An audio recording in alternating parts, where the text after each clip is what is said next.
अगर होशंगाबाद का नाम बदला जा रहा है, कैसे देखते हैं?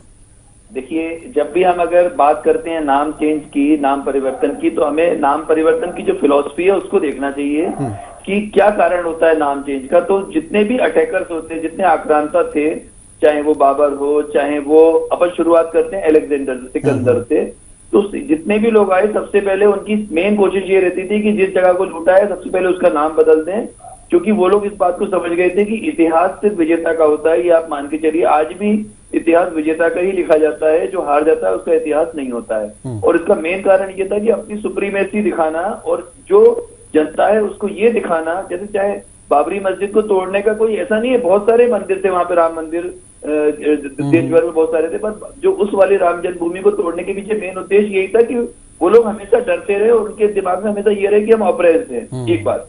दूसरी, पहली घटना नाम परिवर्तन की जो शुरू हुई वो अलेक्जेंडर से हुई, सिकंदर से 3250 साल पहले, जब उसने सेंट्रल एशिया में शुरुआत की, अपने अपने वहां से निकला, अपने राज्य से निकला, तो 3 शहरों के नाम उसने अलेक्जेंड्रिया के। अभी आज भी वो तीनों हैं, अलग अलग उनका अलेक्जेंड्रिया नॉर्थ, अलेक्जेंड्रिया साउथ, इस तरह से 3 अलेक्जेंड्रिया हैं।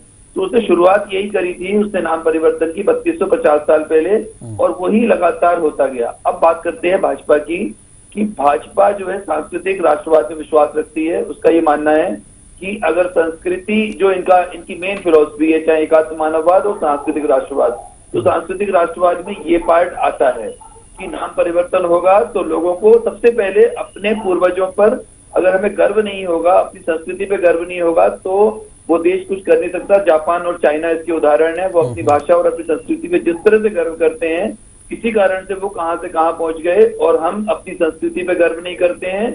इसलिए जो 1600 में जो हमारा 49% स्टेक था पूरी वर्ल्ड की इकोनॉमी में, आज 1% भी नहीं रह गया। जी जी। अब एक बात अमित भाई की बात पे हम थोड़ा सा बोलना चाहेंगे, ये जो उनको खराब नहीं लगना चाहिए कि बख्तियारपुर जंक्शन, आप सोचिए बख्तियार खिलजी जिसने दुनिया की सबसे बड़े विश्वविद्यालय को मिटा दिया, महीनों तक आग जलाई, एक एक किताब, आज हमारा वो ज्ञान पूरा खत्म हो गया जो सदियों और सहस्त्राब्दियों से जो ज्ञान हमारे ऋषि मुनियों ने इकट्ठा किया था, उसके नाम पर आपकी पार्टी ने बख्तियारपुर जंक्शन बना दिया। मतलब क्या सोच के बजाया, औरंगजेब रोड और बाकी आप तो खुद ही बता चुके हैं।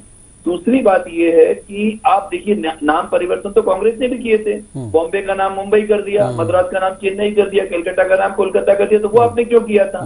है ना, आपने ऐसे काम किए, भाई टच नहीं करना है, कोई कहीं पे हाथ नहीं चलना चाहिए, पर ऐसे काम कर दो जिससे कि कोई दिक्कत नहीं आए, और उन्होंने नाम परिवर्तन कर दिया। लेकिन एक बात भाजपा के खिलाफ जाती है दीपेश जी, कि मोदी जी वहां पर लगभग 15 साल या 13 साल मुख्यमंत्री रहे, अहमदाबाद का नाम कर्णावती वो क्यों नहीं कर पाए, हमें आज तक ये बात समझ में नहीं आ रही है। ये भाजपा के संदर पटेल साहब को इसका जवाब देना चाहिए। आपके तो आइडियल मोदी जी हैं, तो मोदी जी ने अपनी स्टेट में क्यों नहीं किया वो काम। और आखिरी बात छोटी सी है, भोपाल का जो मसला है ना, भोपाल का नाम बदले या नहीं बदले, पर बाणगंगा का जो है, बाणगंगा नदी जो जिसको हलाली बना दिया गया है, वो नाम बदल जाए और जगदीशपुर बदल जाए तो बहुत कुछ हो जाएगा अपने आप में। भोपाल के नाम में कोई फर्क नहीं पड़ रहा है, ना कोई आक्रांता का नाम दिख रहा है भोपाल के नाम में, और वो यही तो हटा है उसमें से। और अगर 30 सेकेंड और हो तो एक छोटी सी बात कह सकते हैं क्या? जी जी जी। हाँ, ताजमहल के बारे में अमित जी ने अभी बोला है, तो डॉक्टर PN ओक ने किताब लिखी है, उसमें 200 से 231 पॉइंट्स दिए हैं, बहुत सारे, मतलब इतने स्ट्रॉन्ग पॉइंट्स हैं, कोई भी पढ़ा लिखा आदमी उसको पढ़ेगा तो वो बता देगा कि ये ताजमहल क्या है। होता नहीं है, तो ये किस तरीके से देखते हैं नाम बदलने की राजनीति को फिर आप? नहीं, ऐसा है कि अमित जी भी सही कह रहे हैं। असल में क्या है, 300 से ऊपर तो आज से करीब, देखिए 99 में हम लोग कॉलेज में पढ़ते थे, तब एक लिस्ट बनी थी, 300 से ऊपर बड़े मंदिर हैं जिनको कन्वर्ट किया गया था उस जमाने में। वैसे तो हजारों में है, लेकिन 300 से ऊपर बड़े मंदिर हैं।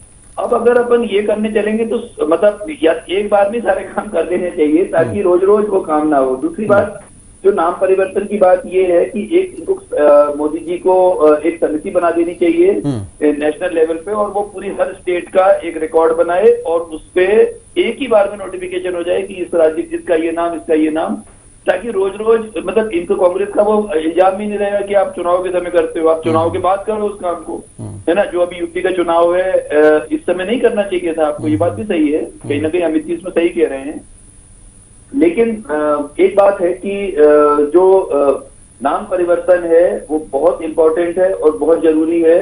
और आपको जब तक अपने पूर्वजों पर, आप देखिए, आपको अपने दादाजी के बारे में कुछ ज्यादा जानकारी ना हो, अगर आपको ये नहीं मालूम हो कि उनके कोई बहुत अच्छे काम थे, तो आप कभी उन पर प्राउड ही नहीं कर पाओगे। ठीक बात है। और आपको अगर अपने दादा परदादा के बारे में मालूम है कि उनके ये अच्छे काम थे, उन्होंने धर्मशाला बनवाई थी, उन्होंने ये काम मंदिर बनवाया था, तो आप क्या, आपकी इच्छा जाएगी, आप उनको माला चढ़ाने जाएंगे जहाँ पे फोटो लगी है।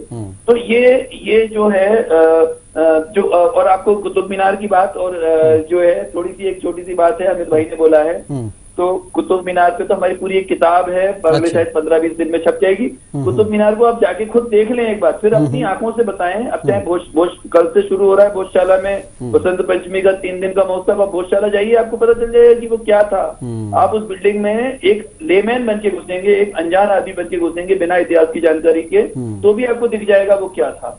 तो इसलिए इस पे ऐसी बातों पे विपक्ष को भी बहस इसलिए नहीं करनी चाहिए कि उनको भी सब मालूम है, लेकिन क्योंकि विपक्ष को अपनी पॉलिटिक्स करनी है और पक्ष को अपना काम करना है, विपक्ष को अपना काम करना है, इसलिए विरोध हो रहा है।